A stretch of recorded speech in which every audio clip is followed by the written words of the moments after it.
अस्सलाम वालेकुम, मैं हूं आफ्ताब हुसैन और आप देख रहे हैं पाकिस्तान डोमेस्टिक टूर।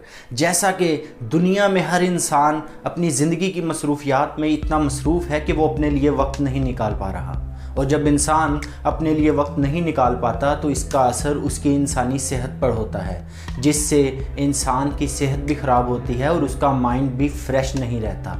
इसलिए हर इंसान को चाहिए कि वो अपनी ज़िंदगी में से कुछ वक्त कुदरती नज़ारों, आबशारों और कुदरती पहाड़ों में दे, ताकि वो अपनी ज़िंदगी में बेहतरी ला सके और अपने माइंड को फ्रेश रख सके। जब आपका माइंड फ्रेश होगा तो आपका माइंड ज़्यादा क्रिएटिविटी से काम करेगा। पाकिस्तान के मुख्तलिफ़ मुकामात के बारे में मालूमात चाहते हैं और वहाँ की तारीख़ी हिस्ट्री और कल्चर के बारे में जानना चाहते हैं तो आप हमारे यूट्यूब चैनल को सब्सक्राइब करें, हमारे फेसबुक पेज को भी लाइक करें ताकि हमारी आने वाली तमाम वीडियोज़ आपको मौसूल हो। दुनिया में हर इंसान किसी न किसी काम में मसरूफ़ है।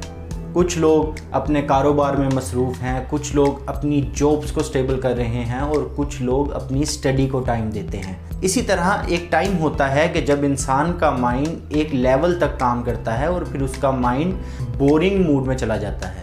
इसलिए इंसान को चाहिए कि वो कुछ वक्त के लिए अल्लाह की बनाई हुई कुदरत को दे, ताकि वो कुदरती नज़ारों और पुरफिज़ा माहौल में कुछ वक्त गुजार कर अपने माइंड को दोबारा फ्रेश करे।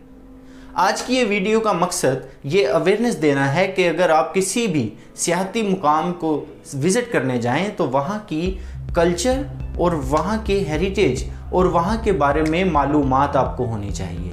यानी जब आप किसी जगह को विज़िट करते हैं तो मिनिमम आपको वहाँ के कुछ कल्चर और वहाँ की प्लेसेस के बारे में नॉलेज होना चाहिए, ताकि आपको पता हो कि हम कहाँ विज़िट कर रहे हैं। आप यकीन करें, जब आप उस जगह के कल्चर, उस जगह के बारे में मालूमात लेकर उस जगह को विज़िट करेंगे तो आपको और बेहतर तरीके से उस जगह के बारे में मालूमात मिलेंगी और उसके अच्छी तरह से विज़िट कर पाएंगे।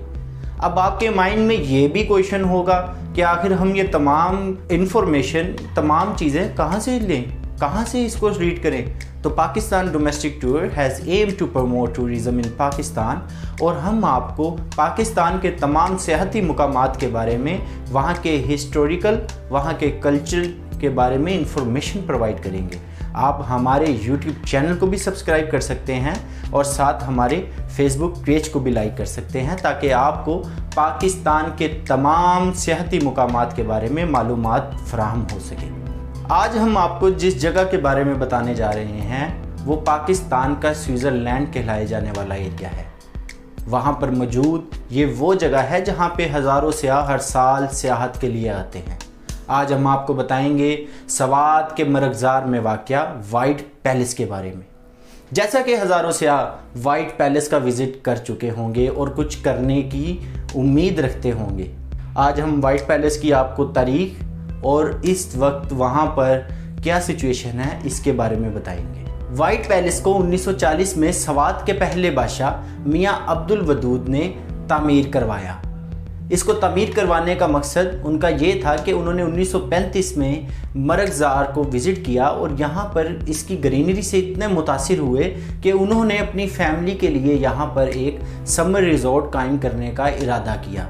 वाइट पैलेस का पहला नाम सवाती ताज महल, फिर मोती महल और अब मौजूदा वाइट पैलेस के नाम से मशहूर है। और वाइट पैलेस 7136 फुट सतह समुंदर से बुलंद है और अब इसको एज अ टूरिस्ट रिजॉर्ट के तौर पर भी इस्तेमाल किया जाता है। अगर हम बात करें वाइट पैलेस के मटेरियल की, तो वाइट पैलेस में मौजूद संगे मरमर सेम उसी कान से मंगवाया गया जिस कान से इंडिया के आगरा में मौजूद ताज महल के लिए मंगवाया गया था। जी हाँ, अगर आप वाइट पैलेस में मौजूद हों तो आप ये अंदाज़ा कर सकते हैं कि आप इंडिया में मौजूद ताज महल में खड़े हैं। यहाँ पर ब्रॉन्ज़े बेल्जियम से मंगवाए गए और कारीगर तुर्की से मंगवाए गए, जिन्होंने ना कि इसे सिर्फ डिज़ाइन किया बल्कि इसको तामीर भी किया। इसी के साथ ही हम बात करेंगे वाइट पैलेस के इंटीरियर की। तो वाइट पैलेस के अंदर 24 डेकोरेटेड रूम हैं, जिनमें से एक रॉयल सूट है जो कि बादशाह का कमरा हुआ करता था, और इस कमरे में 1961 में इंग्लैंड की एलिज़ाबेथ और प्रिंस भी 3 दिन के लिए क़याम कर चुके हैं। تو آپ اس وائٹ پیلس کی تاریخ اور اس کی اہمیت کا اندازہ اسی چیز سے لگا سکتے ہیں۔ اسی کے ساتھ ہی وائٹ پیلس میں 2 کانفرنس ہال موجود ہیں جس کو سوات کے بادشاہ اپنی کیبنٹ کی میٹنگ کے لیے استعمال کیا کرتے تھے۔ اسی طرح وائٹ پیلس کے اندر ایک لان موجود ہے جو آپ کو خوبصورت پہاڑوں کا نظارہ دیتا ہے۔ پتھر سے بینچز اور ٹیبل بھی بنے ہوئے ہیں جس پر انگوروں کی انگریونگ ہوئی۔ آپ وائٹ پیلس کھڑے ہوں اور آپ کے لیفٹ سائڈ پر 6 کمروں پر مشتمل لارڈز بلاک ہے جہاں پر سوات کے منسٹر اور ایڈوائزر رہا کرتے تھے۔ اسی کے ساتھ جب آپ وائٹ پیلس کے تھوڑا سا اپ سٹیئرز جائیں تو آپ کو 8 کمروں پر مشتمل پرنس بلاک ملتا ہے جو کہ شربز اور ٹریز سے بھرا پڑا ہے۔ اسی کے ساتھ جب آپ تھوڑا سا اور اپ سٹیئرز جائیں تو آپ کو 12 کمروں پر مشتمل ایک کوئنز بلاک ملتا ہے۔ سوات کے بادشاہ میاں عبد الودود کی چونکہ 2 شادیاں تھیں تو لہٰذا انہوں نے اس کو اس طرح تعمیر کروایا کہ ان دونوں بیویوں کے حصوں میں 6 کمرے آئیں، جس سے 3 کمرے ایک بیوی کے اور 3 کمرے ان کے سرونٹ کے۔ اسی طرح دوسری بیوی کو بھی 3 کمرے اور 3 کمرے ان کے سرونٹ کو دیے جائیں۔ ایک ملکہ کا ایریا دوسری ملکہ کا ریپلیکا ہے۔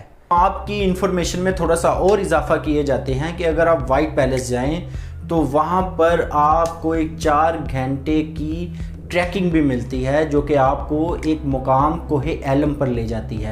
یہ کوہ ایلم 10,000 فٹ کی بلند چوٹی پر واقع ہے۔ اگر کوئی فورنر وائٹ پیلس وزٹ کرے اور یہاں پر سٹے کرے تو وہ اس کو ضرور وزٹ کرتا ہے۔ اس ہائکنگ کے لیے آپ کو وہاں پر گھوڑے بھی دستیاب ہوتے ہیں اور راستے میں آپ کو خوبصورت گاؤں بھی دیکھنے کو ملتے ہیں۔ جو بھی فورنرز یہاں پر نائٹ سٹے کرتے ہیں وہ وہاں پر ضرور وزٹ کریں۔ آپ بھی وائٹ پیلس میں سٹے کریں اور وہاں کی خوبصورتی کو ایکسپلور کرنا چاہیں تو آپ یہ 4 گھنٹے کی ہائکنگ کر اپنے ہائکنگ کا لطف بھی پورا کر سکتے ہیں اور ساتھ میں آپ اس کوہ ایلم کو وزٹ بھی کر سکتے ہیں۔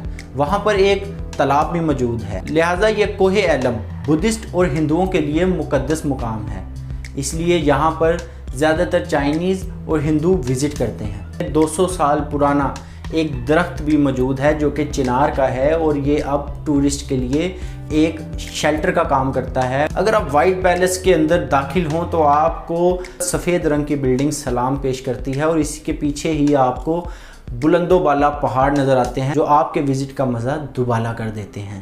اسی کے ساتھ ہی آپ کو باغیچہ دیکھنے کو ملتا ہے۔ کسی دور میں وائٹ پیلس کے اندر ایک میوزیم بھی موجود تھا جو کہ اب وہاں پر موجود نہیں ہے۔